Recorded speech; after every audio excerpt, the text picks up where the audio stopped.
Mga kababayan, natagpo ang walang malay si PRRD sa kulungan. Anong nangyari? Well, given matanda na, right?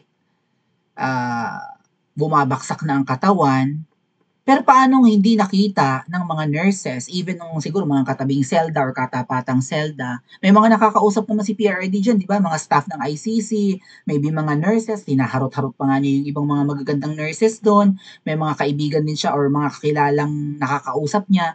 Paanong si PRRD natagpo ang walang malay at bumagsak sa sahig ng kulungan? AI generated lang po yung ating thumbnail, pero syempre, ganyan yung pwedeng depiction ni PRRD, no? Kasi sabi nga ni VP Sara, payat na daw si Tatay Digong. Although gusto niya yon na lumiit ang tiyan, hindi yung, di ba, hindi yung payat ka na nga, ang laki pa ng tiyan mo. Pero kung nawawala na yung mga muscles ni Tatay Digong, ay talagang lalong hihina ang katawan. Alam niyo, katawan lang yan. Paano pa yung kanyang spirit, paano pa yung kanyang emotions, yung puso, yung isip, di ba? Nag-uulyanin ng araw. Tapos malamang pinanghihinaan din niya ng loob paminsan-minsan, biro mo 6 na buwan na nakakulong.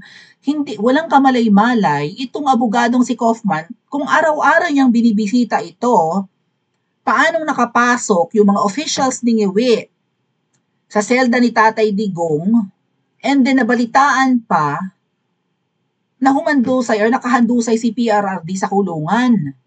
Okay? Ano mga sinasabi dito ni, basahin ko lang ha, yung pinagnangangak dito si Kaufman. Ano sabi? Bear with me. As a result of one of these incidents, he lost consciousness, hinimatay, and was evacuated on hospital pa. So, inilabas pala ng ICC. Di ba lagi namang may tao dyan sa labas, sa Duterte Street? Wala siguro nakapansin, ano? Bawal kasi dun sa harapan eh. Kaya siguro ipinagbawal din sa harapan yung mga Pilipino para hindi makita, right? Kung sino yung dadating, kung may sasakyang lalabas, kung may ambulansya, I don't know. Was evacuated to hospital where he was assessed for cranial and brain injury. Na barug ang ulo ni Tatay Digong. Brain injury? Baka mamaya may blood clot na yan. Baka mamaya duling na si PRRD sa pagkakabarog na yun. Pagkakauntog ng ulo. Meron mo bumaksak. Malay mo inuntog ni Trililing yun. Napasok pala ni Trililing ang selda ni PRRD. Right? Baka sinikmuraan, inuntog, sinapok, sinampal. Binlakayan, we don't know.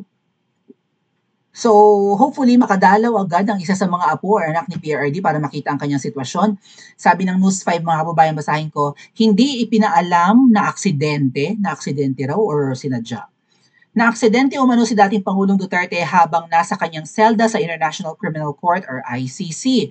Ayon sa legal counsel ni Duterte na si Attorney Nicholas Kaufman, fatigued and physically incapacitated, pagod, at walang kakayahan ang pangangatawan, kaya natumba. None of this was reported either to the defense team or to the family in real time. So anong klase itong ginagawa ng ICC? Kinukulong nyo si PRRD na para bagang guilty na, tapos hindi nyo pa inaasikaso, sabi nga ni VP Sara, miski ingrown, hindi man lang matanggal, masakit sa paa yun. So, anong klaseng kulungan yan? Inhumane. Akala ko ba champion ng humanitarian rights itong the Netherlands? Tapos may ICC kayo dyan na ganyan ang treatment sa mga nakakulong. Di ba yung ibang kulungan dyan sa Europe, para ka rin namang buhay hari? Right? Malinis, masarap ang pagkain, malawak. Maganda yung atmosphere, maganda yung facilities, hindi mukhang kulungan. Tapos itong dahig? What the heck? Aniya, alam ito ng Marcos administration, mga ating. Alam ito ng Marcos administration dahil sa pagbisita ng consular representatives, yun, sa consulate nga. Mga taga-consulate dyan sa Netherlands. Yung mga representative ng consular office ng Pilipinas ay alam ang nangyari kay Tatay Digong. So, alam ng Marcos administration, hindi man lang mag-release ng pahayag si Ngewi. Nalaman pa ni VP Sara sa isang intel. Kasi may nag-report, di ba sabi ni VP Sara, merong puting ahas siya sa Malacanang na may nag-submit daw ng report kay Ngiwi at ang nakalagay dun ay na-aksidente si Tatay Digong, nakitang walang malay, na ospital. At dinalaw ng mga opisyales ni Ngiwi dyan sa the Netherlands ang ating Tatay Digong. Ito namang inutil na Kaufman, hindi alam, baka nga kasabwat pa, at hindi din alam ng pamilya Duterte. Eh araw-araw na may dumadalaw. Well, there was a week na wala talagang dalaw si PRRD eh. And bago itong mga events dyan, yung mga rallies sa labas ng ICC, bago itong September 20 hanggang 23 na mga events, di ba may week noon na walang dalaw si PRRD? Hindi pinayagang madalaw ni Ma'am Hanilet. Oh, nga pala may nag-comment ha, kaya siguro hindi na pinapadalaw si Ma'am Hanilet sa loob kasi hindi mapigilan ni Ma'am Hanilet yung kanyang sarili na sabihin ang totoong kalagayan ni PRRD. Alalahanin nyo, si Ma'am Hanilet ang matagal na kasama ni PRRD sa bahay. 20 mahigit years, 21 na si Kitty eh. So lagpas 2 dekadang magkasama bilang, 'di ba, magpartner si PRRD at Ma'am Hanilet. So mas naaapektuhan si Ma'am Hanilet. Hindi katulad ni na VP Sara, ni na Kong Pulong, ni na Mayor Baste na may sari-sarili ng pamilya, 'di ba, na iniintindi. So hindi sila ganun ka-emotionally attached kay PRRD. Ang nakakapagtaka itong mga Team Alpotera na ito, nag-fake news. Approve na daw ang interim release. May nagsabi pa nga nakalabas na si Tatay Digong. Yung pala'y nakalabas dahil na ospital. Dinala sa ospital. Nakitang walang malay. Anong klaseng kulungan yan? Anong dapat gawin ng mga Pilipino, mga ate at kuya? Hindi na makatao ito. Ano ang dapat gawin ni VP Sara? Kung magpapapress con man siya at magsasalita, hindi naman kinakover masyado ng media. Alright? So, hindi kaya dapat magsampa ng kaso ang mga Duterte sa Netherlands against ICC?